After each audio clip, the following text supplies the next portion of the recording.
कक्षा बी की छात्रा आज आप सभी के समक्ष राष्ट्रीय बालिका दिवस के उपलक्ष्य में अपनी कविता प्रस्तुत करना चाहती हूँ, जो कुछ इस प्रकार है। अगर कोई गलती हो तो मुझे क्षमा करें।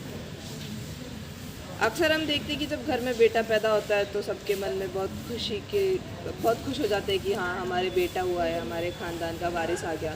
लेकिन वहीं जब बेटी का जन्म होता है तो सब लोग बोलते हैं कि कहाँ बेटी आ गई, इसकी शिक्षा, इसकी शादी, कितना सारा खर्च करना पड़ेगा, अपने को अभी से तैयारी करनी पड़ेगी। ऐसे ख्याल माँ बाप के विचार में, सोसाइटी के विचार में अपने आप आ जाते हैं।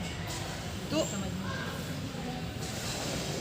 अगर हम देखें, गहराई से झांक कर देखें तो बालक हो या बालिका, दोनों में सब कुछ करने की अपार क्षमता होती है। अगर हम देखें कि अगर कोई लड़का डॉक्टर बन सकता है तो वहाँ पे कोई लड़की भी तो डॉक्टर बन सकती है। अगर कोई लड़का टीचर बन सकता है तो लड़की भी टीचर बन सकती है। इसका उदाहरण हम देख सकते हैं हमारे खुद विद्यालय में, जहाँ पर हमारे महिला शिक्षिका भी मौजूद हैं और हमारे पुरुष शिक्षक भी मौजूद हैं। दोनों ही लोग, चाहे बालक हो चाहे बालिका, दोनों में अपार क्षमताएं छिपी रहती है। आसमान छूने की, तो आखिर क्यों इन क्षमता रहित समझकर नारी को शिक्षा से वंचित होना पड़ता है। कहते हैं ना कि लक्ष्मी जो नारी होती है, घर की लक्ष्मी होती है, यानी धन और आशीषों की वर्षा। तो क्या ऐसी पुण्यवती नारी को शिक्षित कर उसका विकास और उन्नति करना प्रत्येक जन का कर्तव्य नहीं है। हम लोग मानते हैं, हमारे पुराने ग्रंथों में, वेदों में, सब में नारी को एक देवी का स्थान दिया गया है, देवी का दर्जा दिया गया है। हम लोग जैसा पढ़ते हैं, तो क्यों ना हम उसका विकास करें, उसको शिक्षा दें ताकि वो और आगे उन्नति करे। पिछले साल तो मैं गई थी। इतिहास गवाह है कि नारी ने हमेशा से परिवार का संचालन का उत्तरदायित्व संभालते हुए समाज निर्णय में अपना महत्वपूर्ण योगदान दिया है। आइए आज हम इस कविता के माध्यम से नारी शिक्षा की आवश्यकता को समझते हैं। सामाजिक भावना से शुद्ध एक बेटी अपनी माँ से कहती है कि हम जो बोलते हैं वो लिखते कैसे हैं, हिंदी के अक्षर दिखते कैसे हैं, स्कूल क्या होता है ये कैसे मैं जान पाऊंगी, अपने सपने को मंजिल तक कैसे पहुंचा पाऊंगी, मैं कैसे इन शब्दों को प्यार बयां कर पाऊंगी, मैं कैसे भाई बहनों को शिक्षा दे पाऊंगी, कैसे मैं किसी को अपना गुरु बनाऊंगी, क्या मैं ज़िंदगी में अनपढ़ कहलाऊंगी। लड़कियों को बहुत से ग्रामीण इलाके, आज के हमारे भारतवर्ष में देखे जाए तो बहुत से ऐसे ग्रामीण इलाके और बहुत से ऐसे पिछड़ा एरिया जिन्हें हम बोले, जहाँ पे माँ बाप अपनी बच्चियों को विद्यालय नहीं भेजते। उन्हें नहीं कि तुम्हें घर पे रहना है, चूल्हा चौका संभालना है, शादी के बाद तुम्हारा यही काम है। शिक्षा से तो बिल्कुल उन्हें वंचित ही रख दे कि क्या करोगे तुम लोग, पढ़ाई लिखाई करके वही थोड़ा पक्का बारखड़ी सीख लिया, हो गए न्याल। यही बहुत सारे पेरेंट्स की यही सोच है। तो हमें इसको चेंज करना है। हम ये नहीं कि हमें भी आगे बढ़ना है, लड़कियां भी कुछ कर सकती हैं, इसका हमें एग्जाम्पल देना है। 21वीं सदी नारी जीवन में सुखद संभावनाओं की सदी है। अब नारी हर क्षेत्र में आगे आने लगी है। आज की नारी अब जागृत एवं सक्रिय हो चुकी है।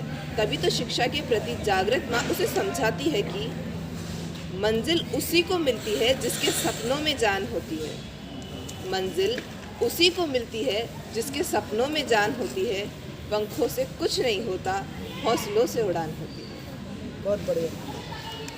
सर्वविदित है कि कर्तव्य की मांग के अनुसार नारी अपने आप को ढालने की अद्भुत क्षमता रखती है। नारी शिक्षा से संबंधित कोई भी परिवर्तन उसके लिए कठिन या अस्वाभाविक नहीं है। इसका प्रमाण माँ की बातों से जागरूक बेटी कहती है कि जिंदगी में करना है मुझे कुछ, अपनी राह में खुद बनाऊंगी, माने कोई या ना माने मैं उसी रास्ते पर जाऊंगी।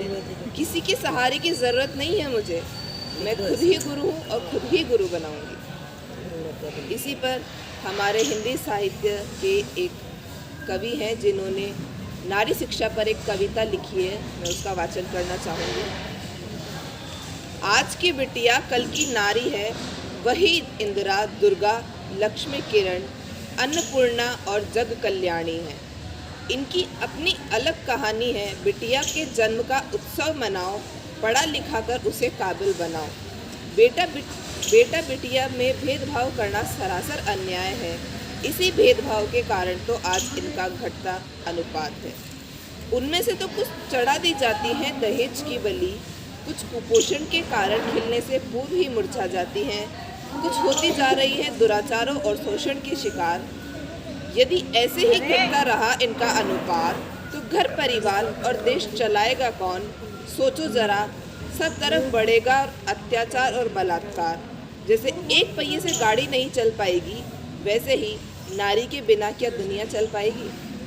जैसे नल होगा बिना पानी के, वैसे ही नर होगा बिना नारी के। नारी ही तो है जननी जन जन जन जन की जननी, वही रखती ख्याल सबका दिन रात।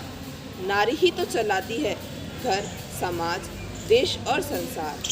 नारी से बढ़कर कोई नहीं, इनकी महिमा अपरंपार है। जहाँ इनको मिलता है सम्मान, वहीं रमते हैं श्री भगवान।